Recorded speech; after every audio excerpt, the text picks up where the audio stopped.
Olá, eu sou a professora Lucy. Eu vou comentar um pouquinho sobre a prova de língua portuguesa da Unifesp. É uma prova um pouco longa, textos longos, achamos que foi uma prova um pouquinho trabalhosa aí para o candidato, acho que 30 questões de língua portuguesa e essas 30 questões aí usando textos que são textos não difíceis, mas textos realmente um pouquinho longos, a gente achou que ficou um pouco trabalhoso mesmo para o candidato. Sem grandes dificuldades, achamos algumas imprecisões sim, em alguns dos enunciados, algumas alternativas um pouco mais capciosas, mas a gente acha que, em geral, a gente considera que foi uma boa prova. Um pouco aquém da prova do ano anterior, mas uma prova bem elaborada, né? Vamos a algumas das questões. Eu vou falar das questões de 1 a 10, depois o professor Amzalak vai falar das questões de 11 a 30. Bom, a primeira questão toma por base um texto da Ana Beatriz Barbosa Silva sobre bullying, né? Um tema atual, interessante, a gente conhece bastante, e são elaboradas 3 questões sobre esse texto, e essas questões são muito pontuais, a gente consegue achar claramente no texto as alternativas. A questão 1, por exemplo, segundo o texto, ele fala sobre o bullying, essa denominação do bullying. Então temos na primeira questão aí a alternativa B. Os comportamentos violentos de garotos e garotas em contexto escolar têm recebido a denominação inglesa de bullying. Isso nós achamos logo no primeiro parágrafo desse texto, no segundo período desse texto aqui, nós já achamos essa denominação, portanto, essa alternativa B, sem nenhum tipo de problema, essa primeira questão. A segunda questão também, bem fácil de localizar no texto aqui. A é a alternativa da questão 2. Os estudantes mais fortes usam de sua prepotência e do constrangimento e intimidação dos mais frágeis com o objetivo de se divertirem. A gente acha isso também no finalzinho do texto, né, na quinta linha de baixo para cima aqui. Os mais fortes utilizam os mais frágeis como meros objetos de diversão, prazer e poder, com o intuito de maltratar, intimidar, humilhar e amedrontar suas vítimas. Uma questão bastante literal, né? Portanto, 2, alternativa A. A questão 3, nós temos um outro texto falando sobre o cyberbullying, portanto, nós continuamos aí com esse mesmo assunto. Nesse cyberbullying aí vem, conforme o texto de novo, a alternativa C. Questão 3, alternativa C. Ana é vítima do cyberbullying porque tem gostos e interesses que seu grupo social não aprecia.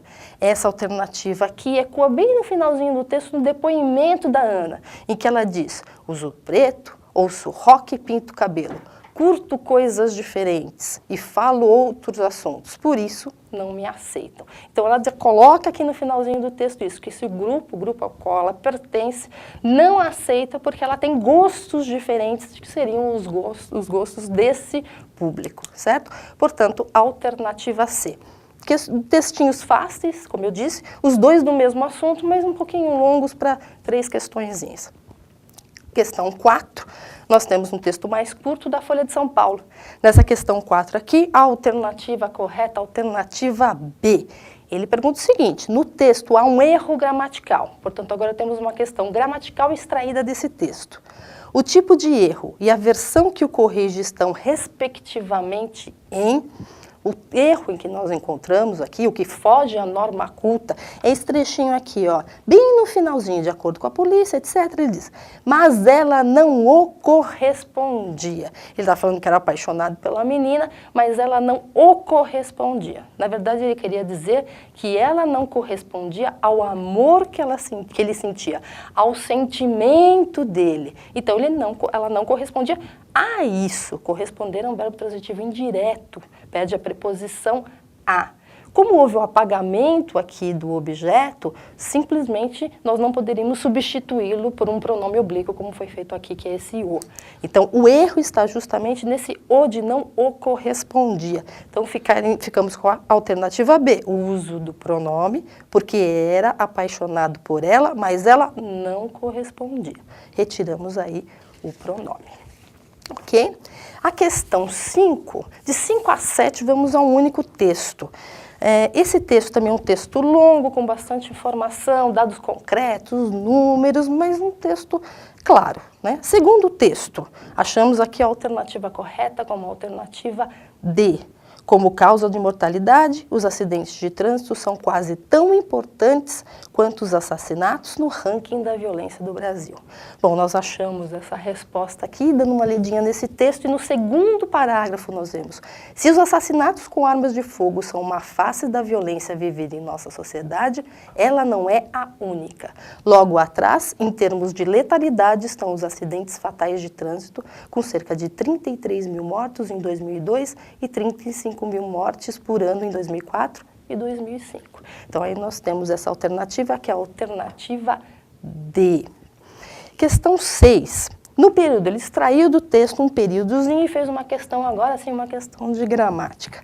Uma parcela expressiva dessas mortes, que varia de região para região, é atribuída à ação da polícia, que se respalda na impunidade para continuar cometendo seus crimes. Aí ele pergunta, as palavras sublinhadas referem-se respectivamente a quê?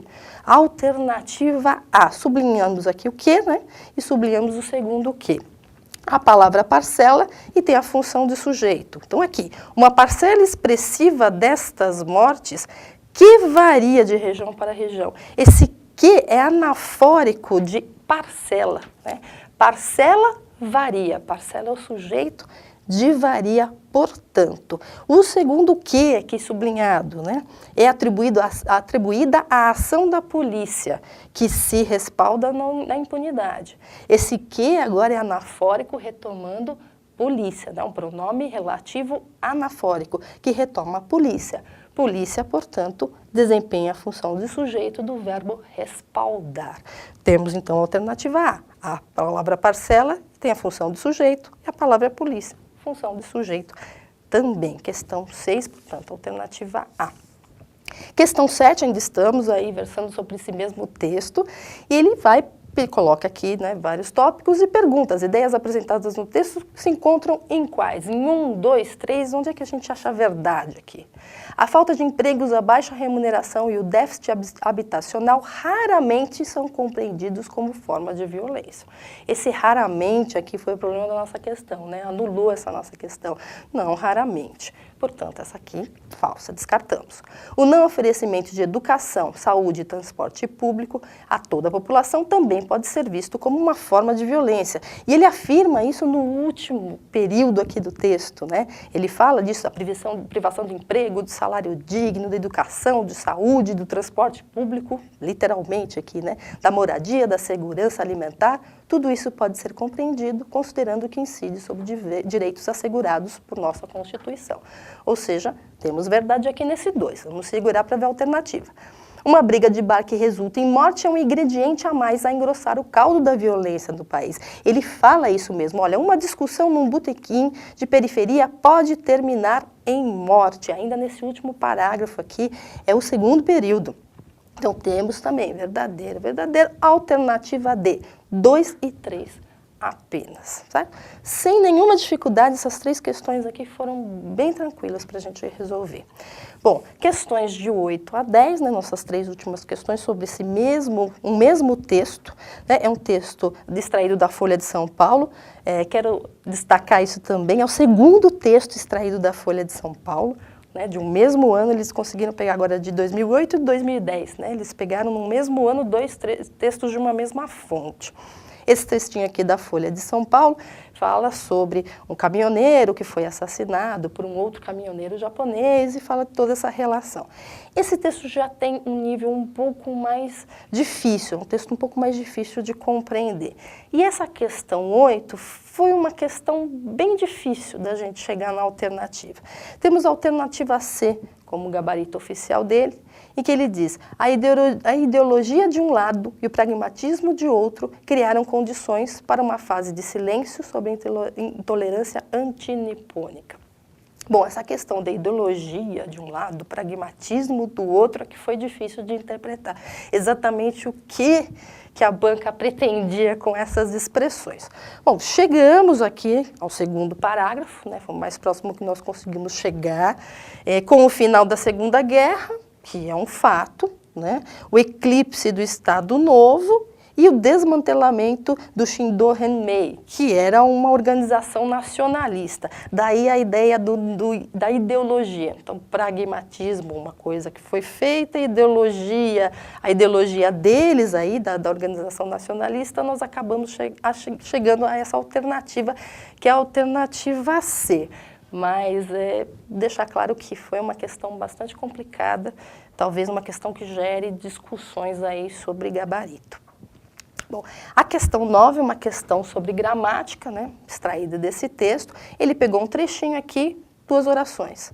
No texto, as orações, que já estava com os nervos à flor da pele em virtude de 2 atentados da Shindorenmei na cidade e que encontrasse pela frente, são exemplos, respectivamente, de orações subordinadas adjetivas explicativa e restritiva, porque ele quer que você ache a justificativa. Ele afirma, uma é restritiva e a outra é explicativa. Perdão, o contrário, né? Uma explicativa e outra restritiva, né? Respectivamente. E por que que uma é?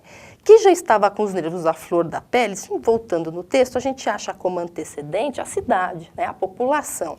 Então, a primeira explica o sentido do antecedente, a população de Oswaldo Cruz. Então, toda a população. Nós lembramos que as orações subordinadas, adjetivas, explicativas, elas analisam esse todo, elas consideram esse todo, elas explicam esse todo, né? Portanto, é toda a cidade, toda a população. A segunda limita esse sentido, restringe, trata-se de uma oração adjetiva restritiva. Então, eu pego desse todo e tiro um trecho. Essa parte da população, essa parte das pessoas, então só aqueles japoneses que fossem encontrados é que seriam aí alvo das violências cometidas. Portanto, tranquilamente aqui chegamos à alternativa D. A última questão, a qual nós vamos comentar agora, no texto, os termos a flor da pele e eclipse trazem as ideias de respectivamente. Bom, sem prejuízo de sentido, acho que a gente pode pegar a expressão a flor da pele e traduzi-la por ultrassensibilidade, né? Hoje estou à flor da pele, né? A ideia de que eu estou altamente sensível. E eclipse, dentro desse contexto aí, eclipse do estado novo é o fim do estado novo. Então, a gente pode usar a palavra final. Portanto, 10, alternativa E. E é isso, pessoal.